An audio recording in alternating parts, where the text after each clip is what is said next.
starts now. This is Women of Grace Live, discussing issues important to your life and faith. Spiritual insight, practical wisdom. Join us as we transform the world one woman at a time. Women of Grace, for such a time as this. Now, here's your host, Johnnette Williams. Well, good morning, everyone, and welcome to Women of Grace Live. I am Johnnette Williams, absolutely delighted and happy to be with you today. I certainly am. We love to spend this time with you. You know that already. So we always do invite you to pick up the phone, give us a call. We want to talk about issues of importance to your life and to your faith. We want to have that holy conversation that marks this program, Women of Grace Live, Monday through Friday. And we invite you always to join us. And here's the number to use, toll free for you right here in North America. And we've got who? We've got Ryan Penny on phones today. The number to use is 833-288-EWTN. That's 833-288-3986. When you call in, be sure to let Ryan know where it is that you're calling from, and we will be happy to give a shout out to the station that is broadcasting you. And also, if you're a first-time caller, let them know that as well, because for those of you that are out there on EWTN Radio's YouTube channel and Facebook page, you can see I am holding my big ding-dong bell here. And I love to give you a nice clang when you're a first-time caller to welcome you to the show. So please be sure to let him know that. 833-288-EWTN. That's 833-288-3986. That's the way you can join us. Now, I did mention to you, just, I don't know, not even 30 seconds ago, that EWTN Radio's YouTube channel and Facebook page is also available to you. And we invite you to use the chat feature there. You can put your questions, comments, insights, inspirations, words of encouragement in there. And guess what's going to happen? Jeff Burson, our social media manager and producer, will go out there and he will retrieve your question, comment, insight, inspiration, or word of encouragement, and he'll put it up on the board for us, and we can address that as well.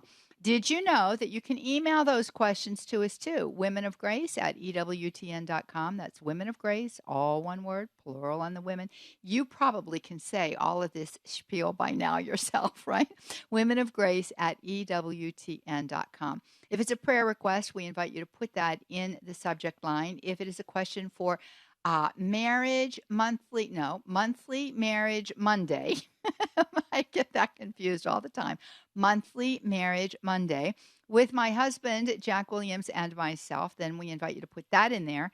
Jeff segments them, gets them off to me. He does wonderful things in all kinds of wonderful ways and makes our life easier on this end of the mic. And so we invite you to do that, though, so that we can be sure to get to those prayer requests as soon as possible. Well, today is Wacky Wednesday. Yes, it is. And you know who's with us on Wacky Wednesday? Sue Brinkman. And we're going to be talking about all things wacky going on in the world around us. And, you know, when we say wacky, we just mean really off kilter. You know, things that, they're wacky. And sometimes we can just say that's really wacky. And they're humorous in some ways. They're so wacky. But then there are other really serious things that are just out of whack. Something's wrong. Something just doesn't sit right. It doesn't feel right. I don't know exactly what it is, but I do know that something here is not exactly right. It's rubbing me the wrong way. And we talk about those issues on Wacky Wednesday as well. So be sure to give us a call with your questions. Sue is our staff journalist, and she is also our New Age research expert, and she writes our New Age blogs out there at the website.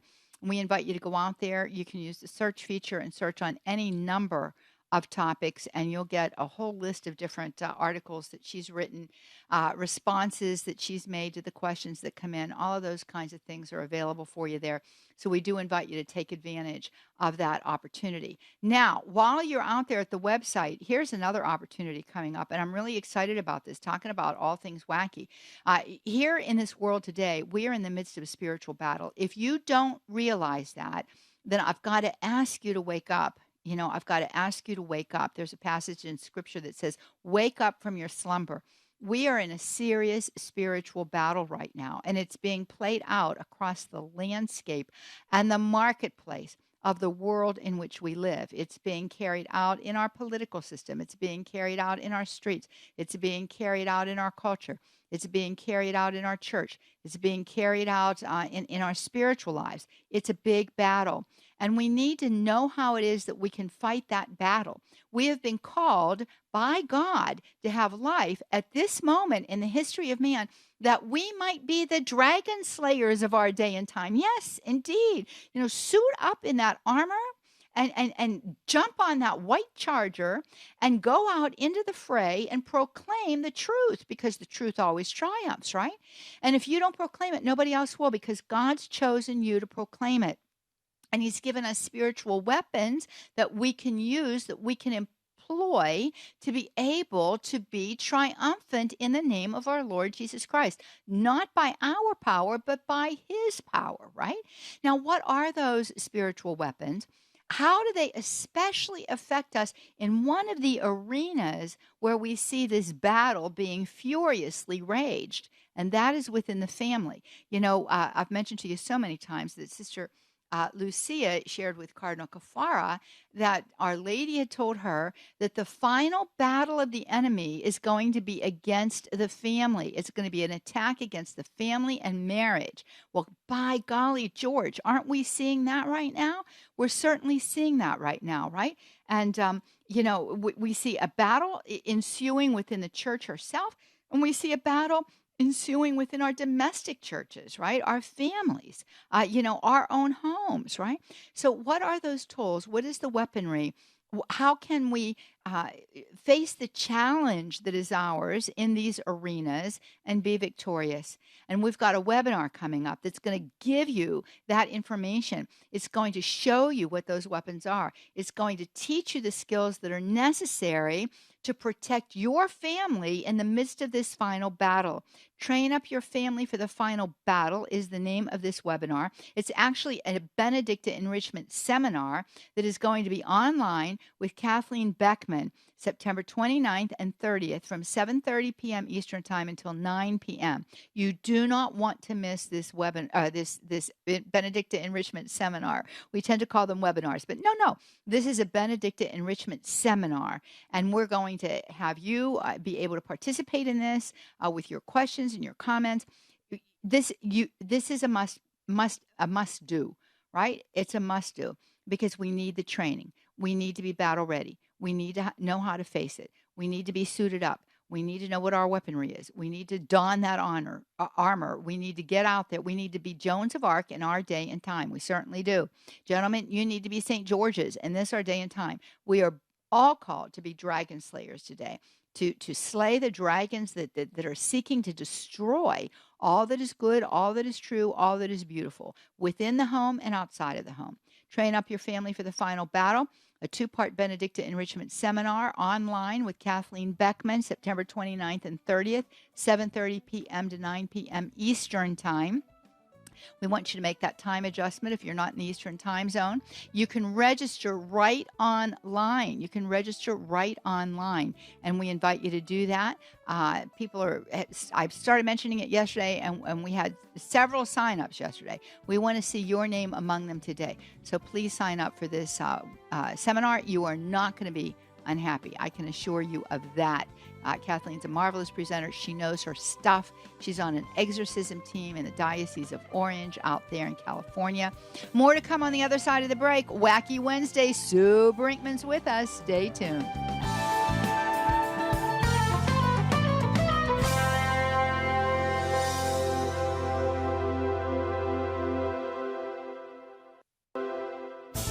Coming up later today on Cresta in the Afternoon. Since the shooting of Jacob Blake last week, his mother, Julia Jackson, has called for an end to violence and rioting. Her pastor, James Ward Jr., is calling for America to come back to God and realize that we have a sin problem, not a skin problem to begin with. Only the love of God can unify us. He's my guest. Cresta in the Afternoon, 4 p.m. Eastern on EWTN Radio. Looking for a 2020 view on how Catholics are voting in the upcoming election? EWTN News and Real Clear Opinion Research are partnering to bring you clear and concise data on where the nation stands on issues, candidates, policies, and more by surveying Americans, including Catholics like you. And it's available now at EWTNnews.com/poll. Father Benedict Rochelle. Brothers and sisters, we got to tell the truth in this country. For heaven's sakes, I wouldn't want to go to a synagogue and find that they were having a Muslim service. I wouldn't want to go to a mosque and run into a Baptist service. I don't want to go to a Baptist church and find out that they're having Mass. We've got to be honest to ourselves. We've got to be what we are. I'd rather a good old-fashioned, honest agnostic than a phony Christian any day of the week. There are reluctant agnostics. There are atheists who are searching for God, and they may find him. But somebody who says they're doing something in the name of God, in the name of Christ, and God and Christ have nothing to do with it, is violating this commandment. I am the Lord your God. You shall not take my name in vain. The people you know and trust are on EWTN. Transforming the world one woman at a time. Let's return to Women of Grace with Johnnette Williams. Well, welcome back, friends. You are listening to Women of Grace Live. I am Johnnette Williams. Very happy to be with you today. Going to give you that number to call. It's a wacky Wednesday here. Sue Brinkman's in the house. We're going to be talking about all things wacky. We want to hear what you are thinking about today or what you've come across lately that is just a little off kilter and you're wondering about it. It's rubbing you the wrong way. You might not really know what it is exactly that is the matter. And if there is a matter, so you call us at 833-288-EWTN. That's 833-288-3986. We're here for you. We invite you to use that phone. We want to proclaim the good news of our Lord Jesus Christ, raise up all that is good, true, and beautiful during our time together. Told you to go out there to our website, womenofgrace.com. Sign up for the webinar, Benedicta Enrichment Seminar that we're going to be having with Kathleen Beckman September 29th and 30th from 7:30 p.m. to 9 p.m. Eastern Time. Train up your family for the final battle is the theme. Sue knows all about that stuff. And I want to remind you, too, that on our website, you're going to see a little spot there that says Need a Mass. I want you to click on that and read that. Need a Mass is a question. We have a way that we can have Masses said. Gregorian Masses said for you. Novenas of Masses said. All kinds of good things. So go out there and check that out, too. Good morning, Sue Brinkman. Good morning. How are you today? Well, I am chipper. Yes, you are. I noticed today. that. Yeah, I am. I had a good night's rest and all kinds of activity this morning, and so I'm raring to go this morning. Wanted to just mention, when we talk about this battle, we are definitely in a battle. And when I think of people that put armor on in the morning and go out into the fray, I think of you. Because you are in the fray all of the time with the research that you do on the New Age, and in the service of Women of Grace, you've given us so much, and that information is valuable and necessary. So thanks for putting on your Joan of Arc armor and not being afraid to go out there and confront the dragons. Well, thank you, and thank you for all your prayers and all your support, because I need that more than anything else. I need the prayer and the support. Because as you know, we get attacked a lot. Yes, we do. Yes, Yeah. we do. Fast and furious it comes, and sometimes in great clumps. Thank God for the for mercy, and thank God for the grace that comes to us to withstand what goes on when you do the research for these kinds of things. And we have Marcia on the line. I'm going to ask you to hold for a moment, Marcia. 833-288-EWTN. That's 833-288-3986. And I've got a pressing question for you. That's why I'm asking Marcia to hold for a moment. My pressing question is this. I was talking the other day about the difference between invoking and evoking. So people get very confused about, well, Mhm. what's the problem? You pray to saints, and so what's the problem in trying to conjure up my deceased loved one? And there's Right. a big difference, right? Oh, there's a Or huge difference. Yes. and this came up. Let me just tell you why this question came up. It came up because somebody called in about Black Lives Matter. They left a question for us on our listener comment line, and she said that that she had heard that the forcing of somebody to say the name of someone that died in a difficult way, a violent way, saying that name over and over again was invoking the power of that person, and that even the hashtag had a symbolic reference to the spirits of those who are deceased. And so, that's how I got into this invoke evoke thing. So I wanted to give you the backdrop. So tell us the difference. Yeah, with invoking, that's what we do when we pray to our saints. We ask them for their prayers, for their intercession. We pray to them. We're asking them for help. When you evoke, you're asking them to communicate with you in some way, to give you some sort of a message. That's what evoking is. That's what mediums do. That's what you're just describing here, which sounds a little bit like voodoo to me. Mm-hmm. Maybe some a little bit of Yoruba type of spirituality in there, which is a form of voodoo, where you're just invoking and saying a name over and over and over and over and over again. But really, what you're doing is you're evoking in that case, because you are asking for that, for somehow for that person, that deceased person, to communicate with you, and you don't want to do that, because only demons are going to answer that, because God is the only one who can authorize someone to appear, and they do appear. We know that he does do that. We know that he authorizes it. We just had a piece of mail from somebody who wrote us last week about that, saying that a member of his family is seeing their mother, who is deceased, and but this person just stands in the corner and never says anything. She just stands there and she just makes herself be visible. She doesn't really ask for anything, but she doesn't say anything either. That's a good sign. If it's a person that just appears to you and just stands there, that usually means they're coming to ask you for prayer. In the book by Adam Bly, which is called Possession, Exorcism, and Hauntings, Adam Bly, by the way, is the peritus for exorcism in the office of exorcism in the Diocese of Pittsburgh. A peritus means he's like an advisor. And he wrote in his book that when it is a good spirit who is appearing to you, and God's allowing that person to appear, it's usually he's asking for prayer. These people never do anything destructive when they come. They don't do terrifying things. They limit usually to just a sound or a word or two, maybe, or a limited movement of an object, perhaps they might do. They don't attack anybody physically, and they don't engage in any kind of prolonged conversation or dialogue. They don't do that. So that's another sign when you hear about somebody coming and appearing like that. God has allowed it. That person's coming to ask for prayer, and no doubt there's some benefit to you in there too, perhaps to strengthen your faith and your hope in God. So that would be invoking.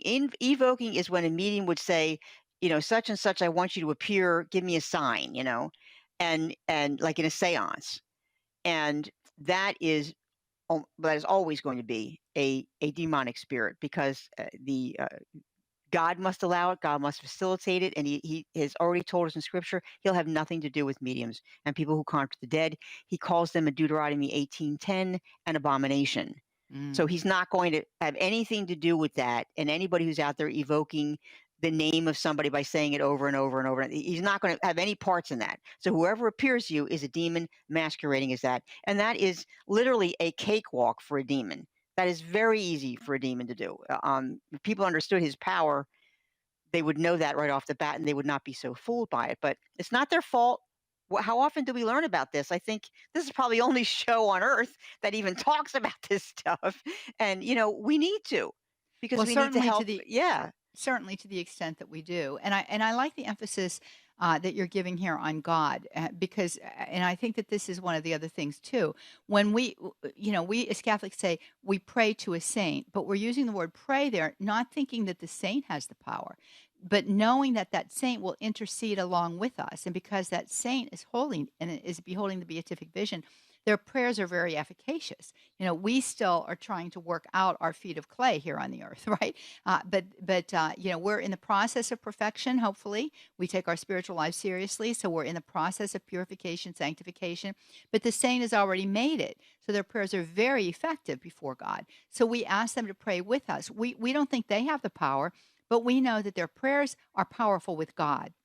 So that's the difference. Whereas what you're talking about here, Sue, if I'm understanding you correctly, is that through this form of voodoo or Aruba that you're talking about, not Aruba. Is it Aruba? Yoruba, Yoruba. Okay, Yoruba, Aruba's not a, Yoruba, Yoruba. It's a form of voodoo. it's Yes, a it's a Caribbean form of voodoo. island. But Yes, okay, so Yoruba, you know, here you're attributing the power to the spirit. The spirit has the power. It's not God's power, it's the spirit's power. And that's so right. that's where we get into some danger. But thank you for Yes. explaining that, and thank you for also explaining about the appearance of deceased individuals and how we kind of can discern. Obviously, if that happens, though, we want to talk to somebody about that, right? I mean, we just don't want to be. We need to take that to a spiritual advisor, spiritual director, or priest. Would you agree? Oh, absolutely. And you need to pray for that person. Immediately start to pray for that person because that's 9 times out of 10. That's why they're there. Yeah. They're there to tell you they're asking for prayer. One of the recommendations would be to pray the office of the dead for that person, perhaps have a mass said for that person. Mhm. This is something that you may want to do if somebody does appear to you. That's right. Um, and I mean physically appear to you that you can actually see that person with your eyes. Yeah. Um, so that yeah, it's something that we want to make sure that we distinguish between that and spirits who appear who are making the floorboards creak, doing terrifying things. They're throwing pots and pans around in the middle of the night, poltergeist spirits, if you will. That kind of stuff is satanic. That's demonic. We don't want anything to do with that. That does not come from God. God doesn't do frivolous stuff like that when He allows someone to come back from the dead, so to speak, but to appear to us. Yeah. It's always for a serious reason that He Yeah. allows that. You know, and tell me if I'm right or wrong on this, but it seems to me that what we the emotion that we experience might also help us to discern. Obviously, it would be startling, right? But perhaps not frightening. If it's something from the underworld, it's going to frighten us. Whereas if it's something from the Lord, it's going to convict us. So we might be startled, caught off guard, and oh my, oh, but you know, are we terrified? I think God doesn't permit things to terrorize us. No, So he doesn't. He does not do that. Although sometimes you will have evil spirits that will come back and act like they're very nice and they're your best friend. And oh hey, you can let me haunt your house. I'm not going to hurt you. I'm your friend. And he'll be doing stuff in the middle of the night. Making the floorboards creak and all that kind of stuff. I've heard that. And people say, "Oh yeah, he's a friendly ghost. We named him. His name is George or whatever, and he's friendly." I think, no, he's not. He's not friendly. He's going to turn on you one of these days. You better get rid of him now. But you're right about if anybody sees him, they really should take it to a priest. Take it yeah, to a priest, talk to them about it, and then begin praying immediately for that person because that's good. probably why they appeared. Good. We have Marcia with us from Colorado Springs, Colorado. Speaking of priests, our question involves that. Sirius XM 130 is the way that she's with us. Good morning, Marcia. Good morning. Oh, thank you so much for letting me talk to you about this because I'm still kind of disturbed over it. Over the weekend, I went to a retreat, and the priest that did the retreat, or the masses at the retreat, I've known him for a number of years, and he always asks questions during mass, and like he's doing a catechesis, like, oh, how many of you are baptized, or how many of you are holy, and things like that. And one of the questions he came up with this time was, how many of you know what God's grace is? And I think everybody was so flabbergasted that they didn't really respond. And he says, it's energy. And throughout the Mass, he kept bringing up energy this, energy that. And in the past, he's also brought up things like Buddhist meditation and how we could learn from the Buddhists and all these sort of things. And I keep praying about it. I've prayed for him. I place him on the altar when I go to Mass now and things like that. But I don't know how to get over this. It's so wrong because it just goes on, and people actually buy everything he says and does. I mean, he said a lot of wrong things in the past. Sue, how do you respond to that? Uh, Is grace energy? Is God No, energy? no, he's not an energy force, and he tells us that when he appeared to Moses over the burning bush, and Moses said, "Well, who should I tell him you are? Who should I tell him that who's speaking to me?" And what did God say? He said, "I am who am." He identified himself as a who, a person, not as I am what is, as a thing. He is not an energy force. It sounds as though this might be what this priest is referring to. Grace, actually, according to the Catechism, is unmerited favor or mercy from God. That's what it is. Some people may interpret that favor to be strength, and who have felt the power of grace in our lives will say, yeah, it is strength. But and to refer to it as energy, I mean, I guess you could, but when you're giving me the context that you're giving me, Marcia, that he has been speaking about, different Eastern religions and encouraging people to practice those religions, that's really where this belief in chi, ki, prana, this energy force, who is actually their god, this is where that comes from. So that's why I'm suspicious about his use of energy when it is applied to grace. I've never really heard it referred to that way. I've heard it referred to as strength, but not as energy. And I would be very careful with that. Of course, the very first thing to do would be, of course, to pray for that priest, to Yeah. pray for him. Yeah. And one of the other definitions that the Catechism gives us is that grace is a participation in the divine life. So, if it's a participation in the divine life, then it's not a participation in energy, it's a participation in the life of the Trinity. And the life of the Trinity, the attributes that are part of that life of the Trinity, we share in God's omnipotence, his power. We get strength from that power, right? His omniscience. We have the opportunity to know, things that are beyond our human intellect. Soul matters. We are intuited to us, right? He's and God is omnipresent. We have the grace of the present moment that we can enter into. So, like you, Sue, the word energy being used there in reference to grace is disturbing, and especially also, Marcia, in light of the fact that you have mentioned that he often makes reference to Buddhist meditation and these other things. I think that he's coming from a very Eastern worldview. So my suggestion is I wouldn't go to any more of his retreats. Sue, what do you think?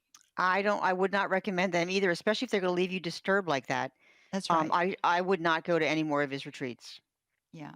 Yeah. So there you have it, Marcia. It's not him. Oh, Thank go ahead. you. I appreciate it very much. Huh? I know. Go ahead. You had something else you were going to say. He wasn't giving the retreat. He was just the priest that was saying the masses there. But I I see. used to belong to his parish years ago, and I've dealt with him for years in other ways. But the retreat is mandatory that we go to once a year. I don't want to get into all that, but I think Sue knows what I'm talking about. And we're required to go there, and we're required to attend Mass and everything, so I can't really get out of it. And Yeah. I think I don't know what to do. Well, what he says doesn't affect the efficacy of the Mass. So go ahead, Sue. That's very true too, Johnnette. It really doesn't. But if it is disturbing you, you may want to write a letter to the people who are involved in organizing this retreat, to just say that you have been disturbed by some things he said in the past. Is there any other priests, and perhaps even recommend some that might be able to take his place? Yeah, that's one thing you could do to try to, because obviously, if this is happening to you and you're feeling this way, there's probably other people who feel that way too. I don't doubt it for a minute. Well, Marcia, thank you for your call today. We're going to come back. Carla is with us in Tulsa, Oklahoma. We're going to pick you up right on the other side of the break here, Carla. We're inviting you to call too. The number is 833-288-EWTN. Toll free for you here in North America, 833-288-3986. Wacky Wednesday with Sue Brinkman right here on Women of Grace Live. We'll be right back. Stay tuned.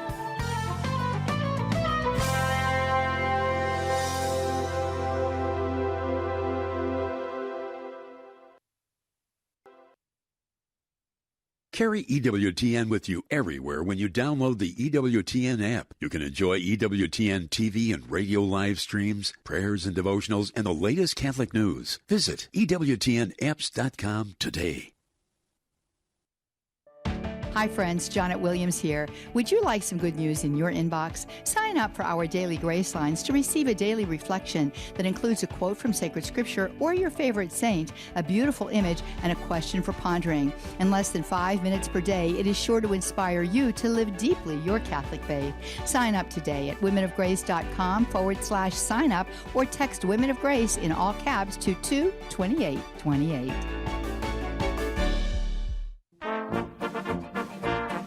Have you ever noticed that the world associates fanaticism with religion?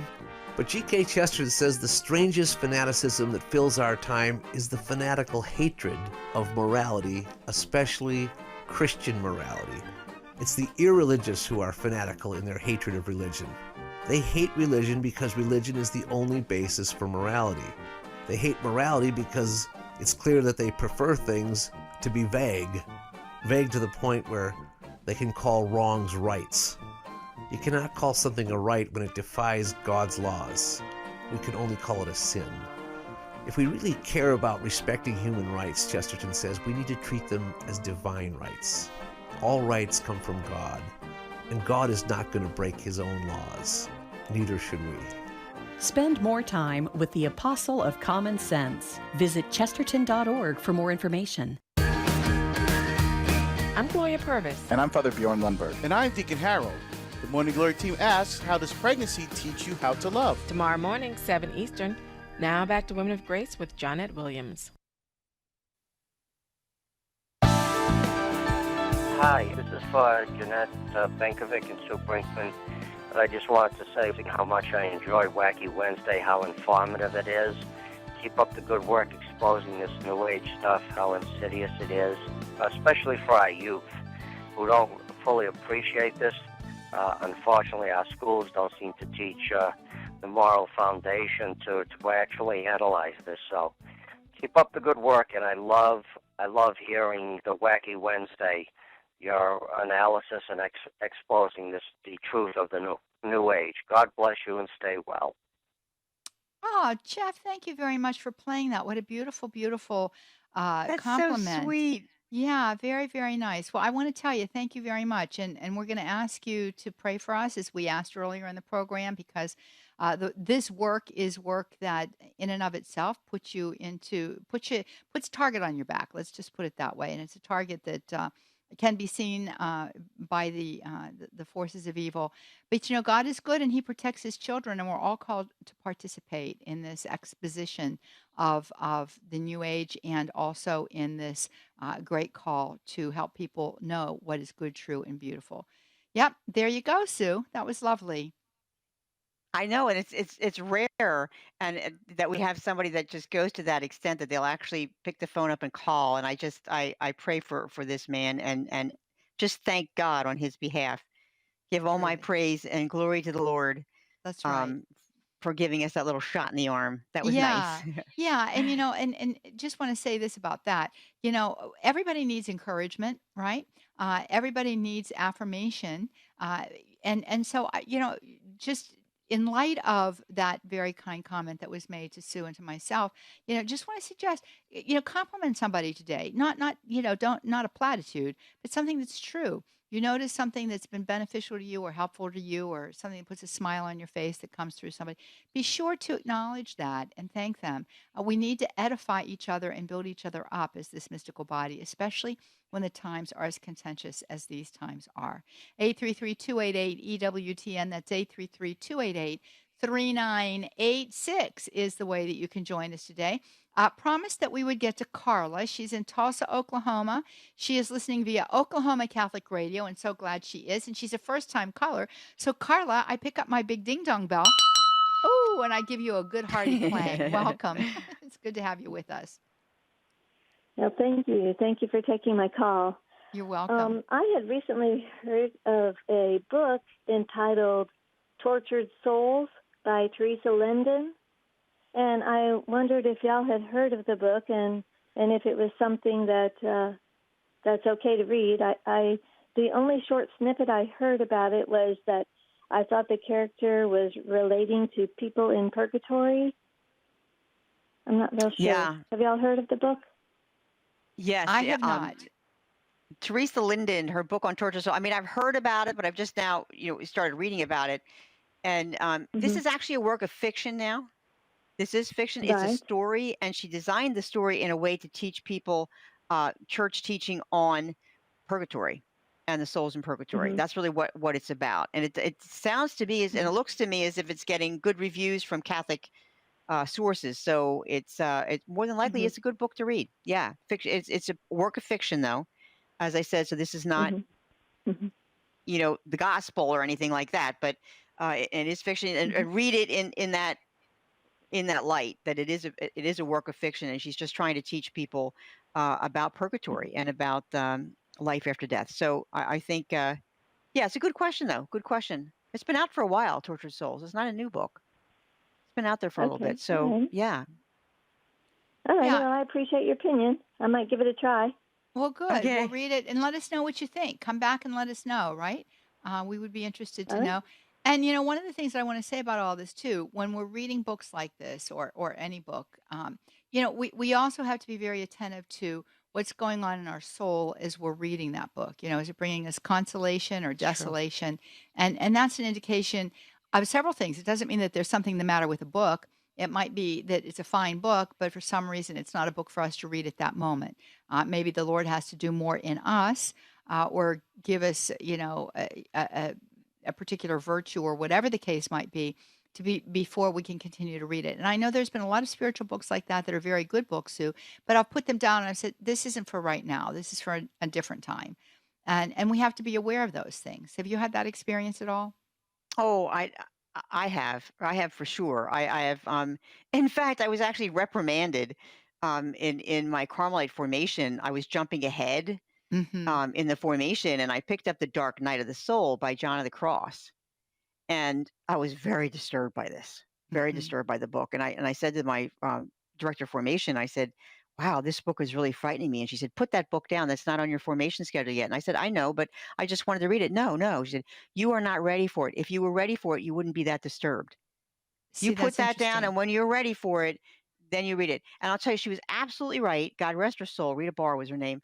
Um, 3 or 4 years later, I picked that book up, and that is now my favorite work of John of the Cross. And she was right. I wasn't ready. The Yeah. state of my soul, whatever I was going on within me at that time, I was not ready to read that book. But later on, several years later, I was in the perfect place to read that book, and now it's my favorite one. Yeah, very good. Yeah, and sometimes it's the spiritual development that has to happen, and sometimes it's just that the concepts need to have a firmer foundation. So just pay attention to that as you're reading that book, and thank you for sharing that very personal story, Sue. It helps, I think, for all of us to say, okay, so this isn't unusual. I'm okay. This is fine. Move forward, right? Go on. Yeah. We've got Brenda there in Fulton, New York. Station of the Cross radio is the way that she's listening to us. Welcome to Station of the Cross. Welcome, Brenda. Thank you. Thank you. You're welcome. And I'm a first-time caller too. Oh, well, so then let me clang my you can ring your bell. bell again. Oh, I get such joy out of clanging that bell. Thank you, Brenda. Yeah. So a couple of months ago, my sister started seeing this, and I can't remember what she called her, probably like a therapist. And it's actually her boyfriend's daughter, and she's like training to be this. So she's like giving my sister these sessions for free. And, she spoke to me about it at the beginning and wondered what I thought about it. I'm a Catholic. I mean, I'm a convert from about 5 years. She was raised Christian, but she's kind of drifted away.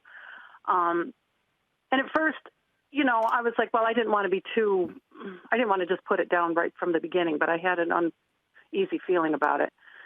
I don't remember if she used the word mindfulness, but I would guess it would be something like that. Well, a couple of weeks ago, she came back. She lives about an hour away, so she comes and visits every couple of weeks. A couple of weeks ago, she came back. She had a crystal, like an amethyst or something. And now this past weekend, she was here and she was asking what I thought about tarot cards. And,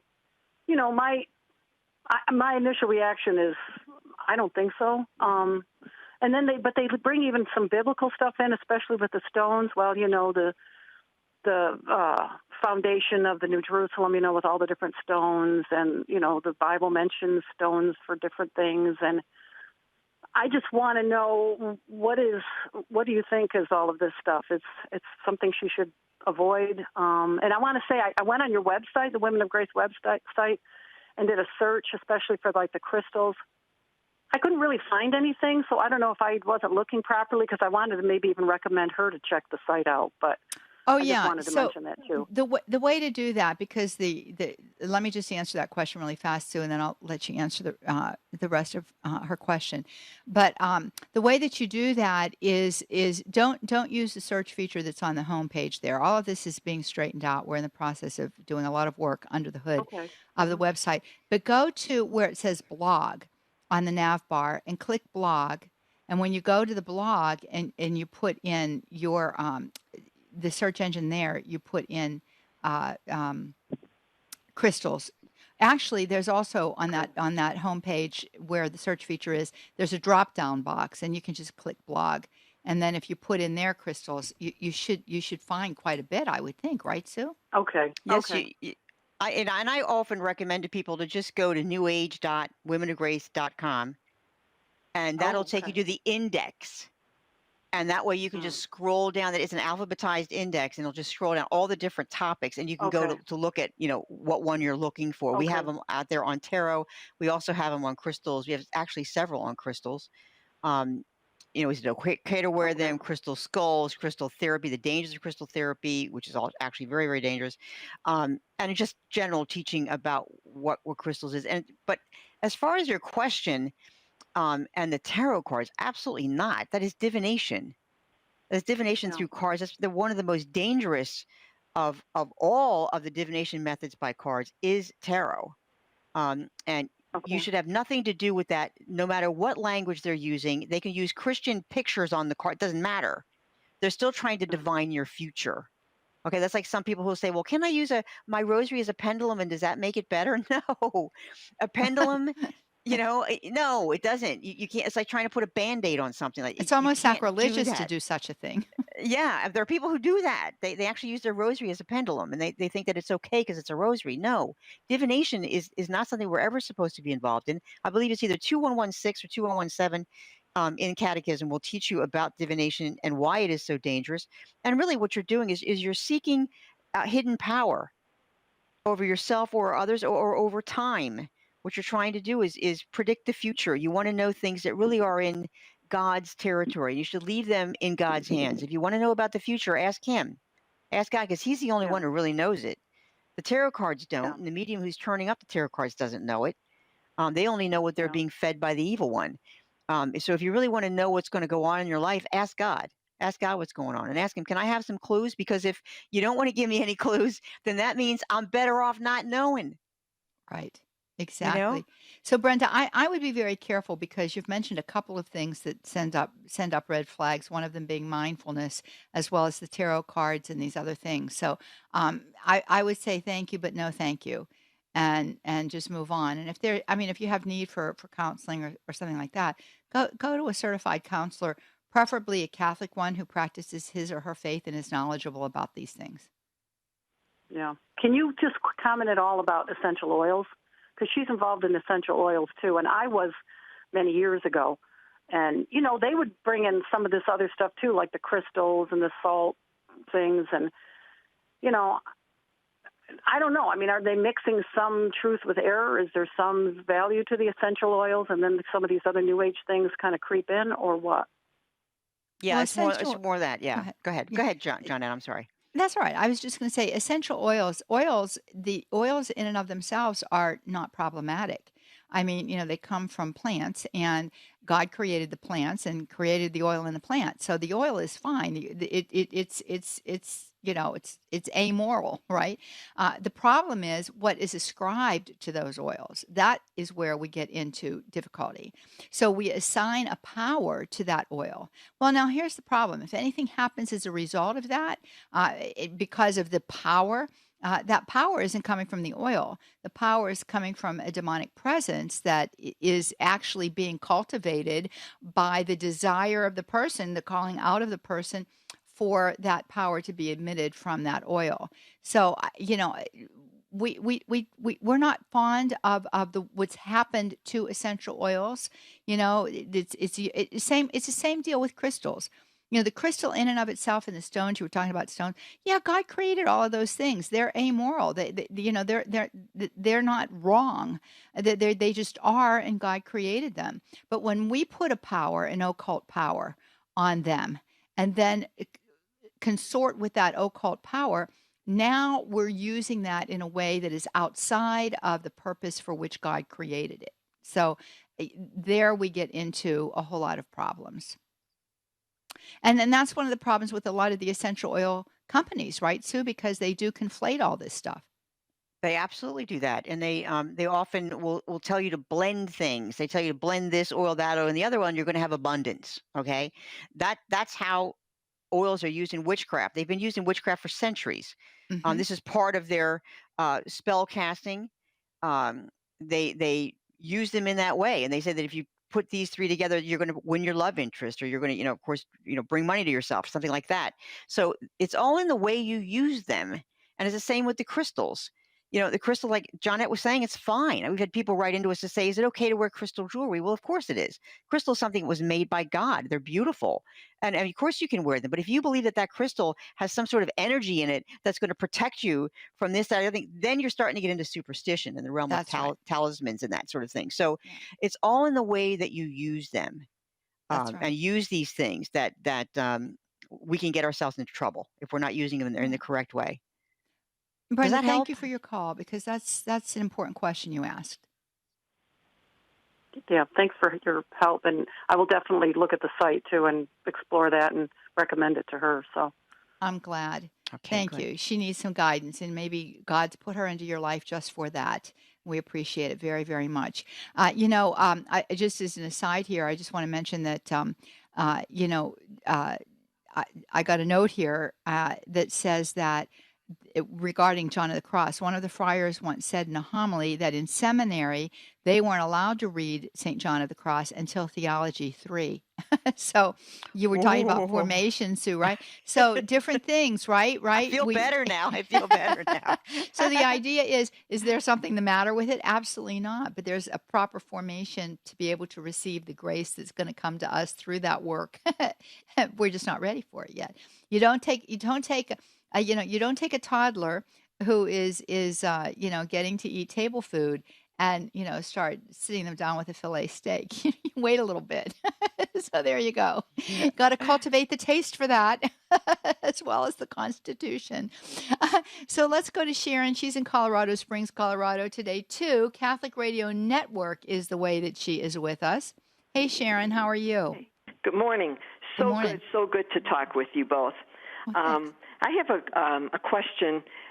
There's a group that started maybe a couple months ago in Colorado Springs, and it's also in different states, I understand. And since our area code is 719, so it's called 719 Wine Fairy. And what the purpose of it is like you receive a little bag of goodies at your door, and then a little note from the person that sent it to you. For example, I received one from a friend of mine, and in the bag are some little treats, like some little chocolates, something for your bath, maybe a small bottle of wine. Things like that. And my concern of that is the term fairy, and then they say you sprinkle the person or give them a dusting, of this. And on the website, it says there's a picture. I'm on it, right now, with the little fairy, big wings and holding something that's got, I don't know what it is, maybe little sprinkles dust in her hand.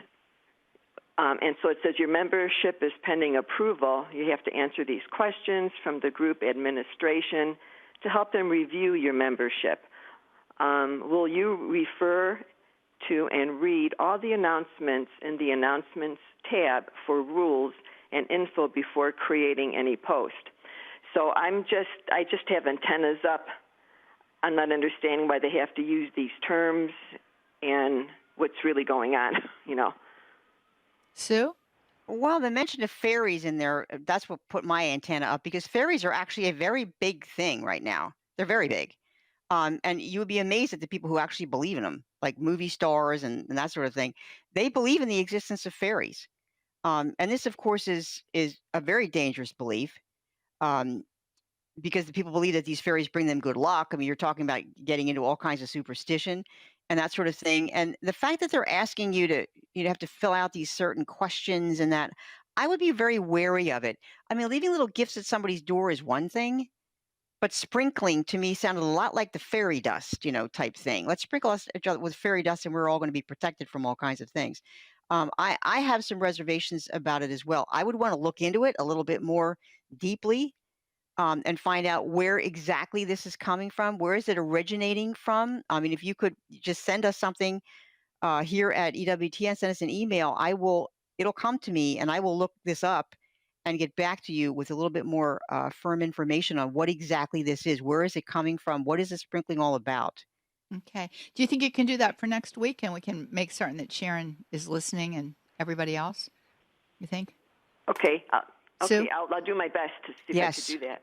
Yeah. Okay, Sharon. That's good. Sue's on it, and she'll do her best. Yeah, to I'll look see if that we up. can get you an answer. Yes. All right. Thank you, Sharon, for your call today. Want to say this. Here's a YouTube comment by Lulu out there today. Hi, Lulu. She says, so day 2 of my kids in first grade class, and they're already pushing yoga and mindfulness. Oh, brother, here we go again. This I just never know. goes away, does it? The yoga and the mindfulness, and you want to ask those people there, excuse me, why are we getting into religion in here? And if they try to tell you that mindfulness and yoga is not, say, you know what? How about if we refer to the lawyers at the American Center for Law and Justice because they're warning schools to stop it with this mindfulness stuff. Yoga, I think, is in the same category with it. And I would actually, make known your disapproval of this. Let them know that you don't like it, and do it in such a way that they don't take it out on your children, because this is what happens in some of these cases. If you say anything, they kind of start taking it out on the kids. And do they have an opt-out? Do they have anything like that? I mean, this is a violation of people's religion. If you go to our website, our New Age blog at newage.womenofgrace.com, and you look up mindfulness, for example, you are going to find information on there about what attorneys have actually turned up about this mindfulness in school, what these programs really are all about.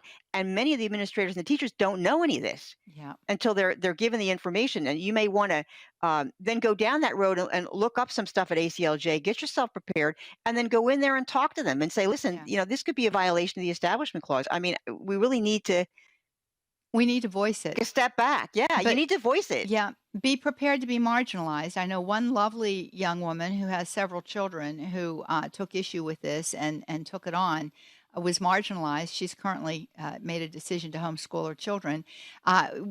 It is. I'm glad that the Center for Law and Justice is on this thing, because this is a behemoth that's in our schools today. So Lulu, just watch and pay attention. Really fast. We just have a minute left, I want to get to this. And Mary in South Bend, Indiana, Simple Abundance by Sarah Ben. A breath rack, and then Sue Mary in Salem, Massachusetts, Station of the Cross, first-time caller.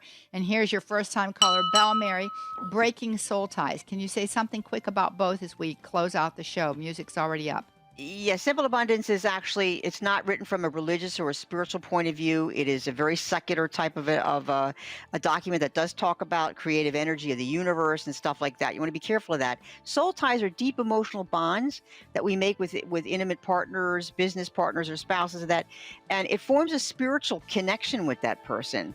And sometimes those connections can be bad for us, and you need to break them through prayer. So that's really what a soul tie is, what breaking soul ties is all about, is trying to get away from people in your life that may have influenced you spiritually in a bad way. Wow, you did great on summing up those two questions. So congratulations, and friends, we're going to run. God bless you now. Bye-bye.